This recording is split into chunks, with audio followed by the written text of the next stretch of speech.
How now, brown cow? How now, hey guys, how you doing? Happy Wednesday. Good to see you. Of course, I can't really see you, and that's kind of a bummer for me. I miss you very much. I hope this finds you well. We are going to continue to have youth group Sunday nights at 6 p.m. Bear with me. I have a few announcements for you this Wednesday. We're going to continue to meet youth group on Sunday nights at 6 p.m. I haven't seen some of you guys, and I miss you. Would you please join us? Because I know you're not doing anything. You may act like you are, but you're not busy. That's how you get into the Zoom meeting. Use the ID number there, and the password, as always, is 0123. Because, well, there's a lot of reasons. One, I'm not creative, and two, I don't believe we actually need a password, but it's best practice to have one. So that's how you get in. 0123 is the password. Hey, you're probably on YouTube right now. Please hit the subscribe button. And please hit the notification bell. That way you will be up to date on all the things that I post. Now, that being said, you may have noticed, if you're paying attention, that I didn't post anything this week. I'm sorry.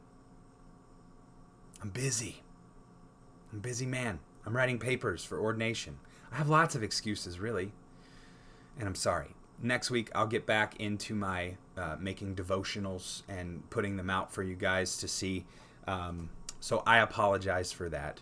My biscuit. Please forgive me. All right. You can also join us on WhatsApp and Facebook if you haven't already. The past few weeks, there has been lots of prayer requests in our WhatsApp group. I'd really like you to join, even if you don't interact that much, just so you can be a part of our prayer chain that we got going on. It's been a privilege to pray for some of the things that are going on in people's lives. And I just want you to have the same opportunity to pray for them as well. So please join our WhatsApp group. And if you haven't already, the Facebook, the River Valley Alliance Church Student Ministry page, we'd appreciate that. I'd like to see you there. As always, you guys can get a hold of me via cell phone, or you can reach out to me through Facebook Messenger, whatever is best for you. If you ever need anything, please let me know. During this time, I feel really isolated, and I feel like since I don't get to talk to you guys very much, I don't even know if there's any needs that you may have that I'm not meeting, and I'd like to be able to meet those needs for you. All right, we are in Matthew 10, 5 through 15 today. I think I said Happy Wednesday. If it just goes to show you that that I'm losing my mind in quarantine, that's where I'm at. I'm ready to go outside again. Okay, Matthew 10, 5 through 15. Let's read it. I got my ESV here. It says, these 12... and we'll talk about that in a second. We'll talk about the context here. These 12, Jesus sent out, instructing them, go nowhere among the Gentiles and enter no town of the Samaritans, but go rather to the lost sheep of the house of Israel. And proclaim as you go, saying, the kingdom of heaven is at hand. Heal the sick, raise the dead, cleanse lepers, cast out demons. You received without paying, give without pay. Acquire no gold or silver or copper for your belts, no bag for your journey, or 2 tunics or sandals or a staff, for the laborer deserves his food. Whatever town or village you enter, find out who is worthy in it and stay there until you depart. As you enter the house, greet it, and if the house is worthy, let your peace come upon it. But if it is not worthy, let your peace return to you.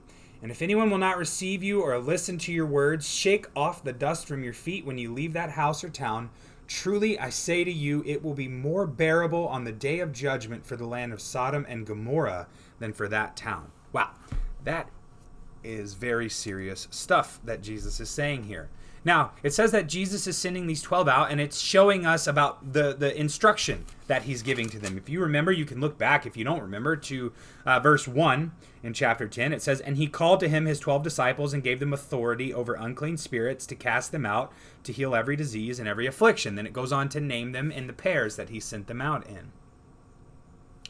Now it's what's called a recapitulation, where they introduce what's happening, they explain something, and then they go back in time, if you will, to explain something that happened immediately after that. So they give detail into who the apostles are, and now it's going directly into Jesus instructions for them. So remember, he's called these 12 to himself. These are his 12 disciples now, the 12 close ones, okay? The ones that are in his inner circle, if you will. And he's instructing them, and he's giving them authority. His authority he's giving to them to take with them as they go. Jesus can't minister to all the people, okay?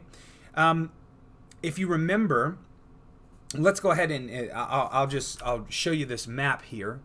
Jesus tells them specifically the first thing is not to go to the Gentiles or to the Samaritans, but to go to the lost sheep of the house of Israel. If you remember back even just to chapter 9, where Jesus is moved with compassion, he is deeply burdened for the crowds of people he's seeing because they are like sheep without a shepherd. And he intends to be that for them, but he's limited to this human existence. So he's sending out the 12 to the same group of people that he has been ministering to. Now, when it says only go to the lost sheep of the house of Israel, that only appears in the Gospel of Matthew, that instruction. Not that it's wrong, but remember the flavor of Matthew's book. He's writing to a Jewish audience. So that's important. That's another nod to his audience. He's talking about the lost sheep of the house of Israel on purpose for a reason. Jesus is moved with compassion about them, and now he's sending the 12 out to the same group of people that he intends to reach.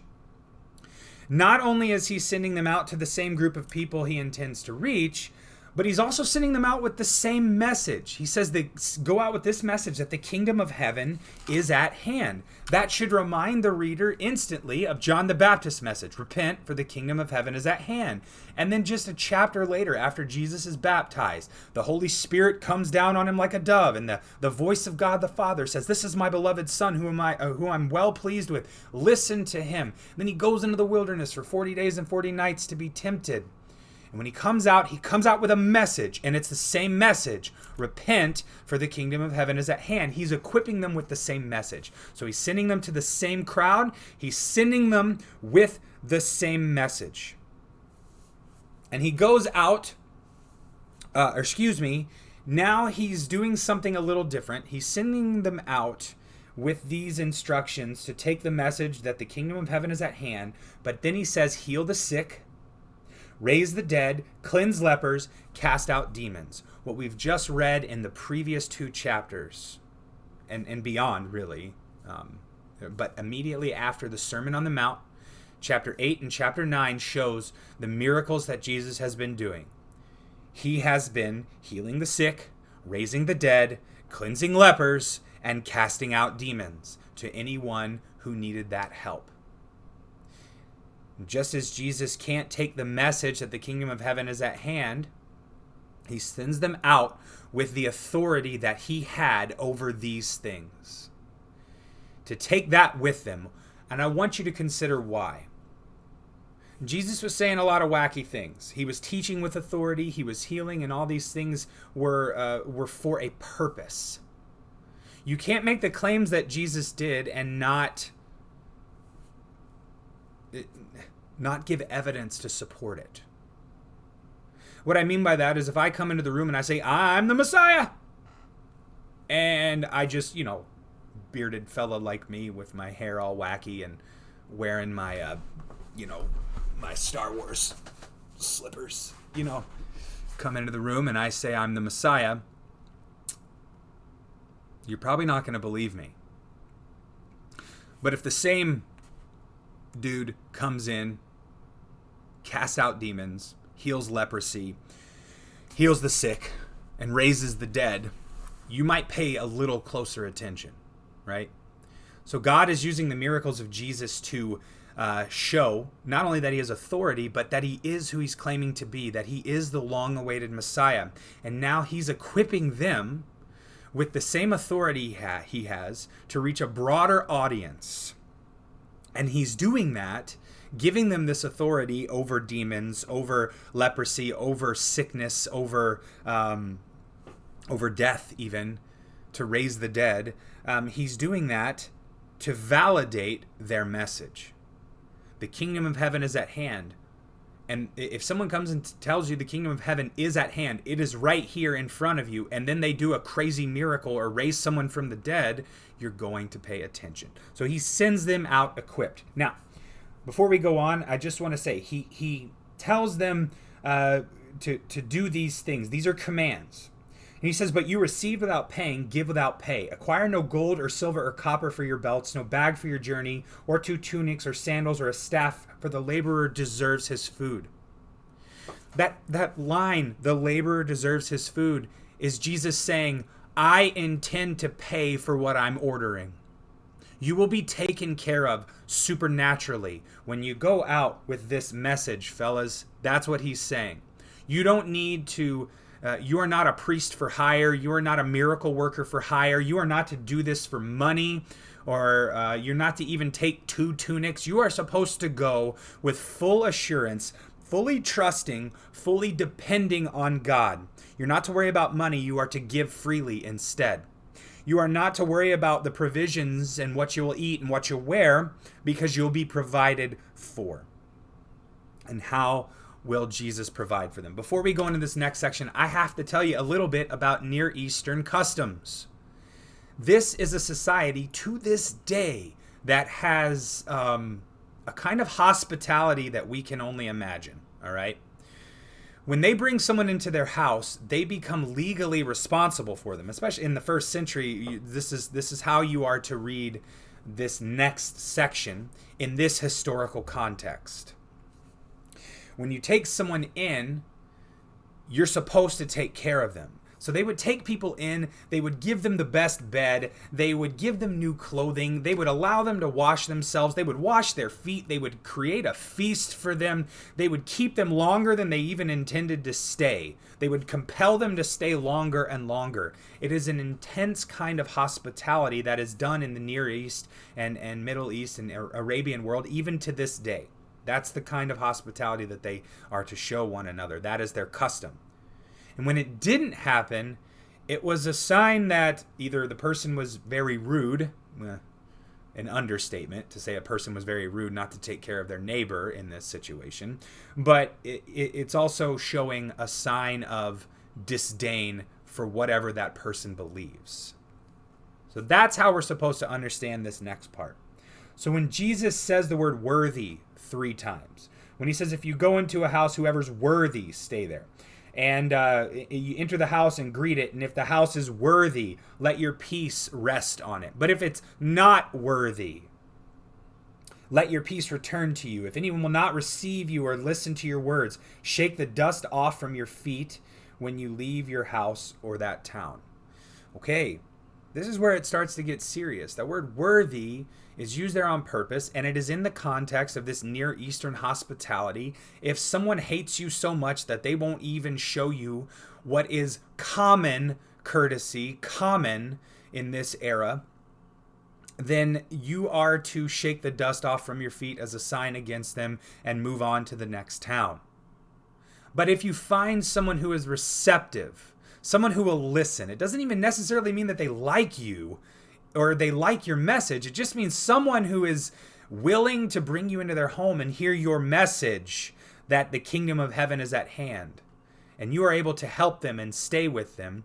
He says that's God providing a place for you to stay, but not everyone will receive this message. This is where I think the heart of the matter is here, what Jesus is conveying here. The thing I learned from this is that when we go out with the message of the gospel, when we take the message to people, some will be receptive. Some will hear us at least. They'll give us a hearing. We are to bring our peace with us. I've asked people before if I could pray for them, people that were atheists, and they have told me no.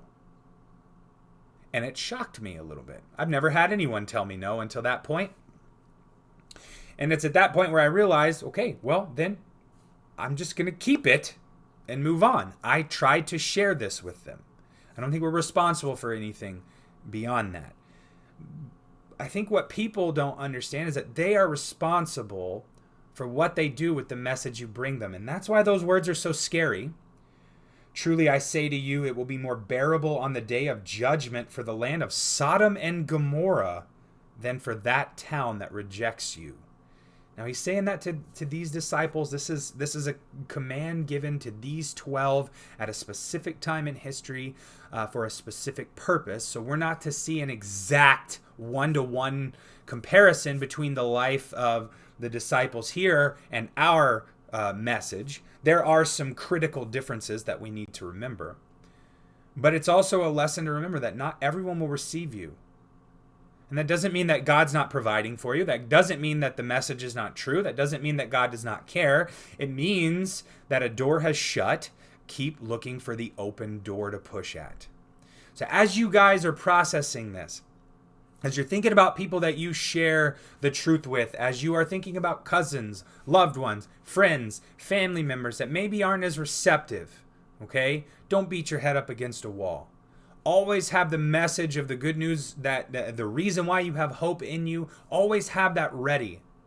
But if you've tried and you've been rejected, it might be time to just move on and wait for God to continue working in their heart. So as I said before, the disciples were supposed to go in complete trust, complete assurance, complete dependence upon God that he would provide for them, that he would care for them.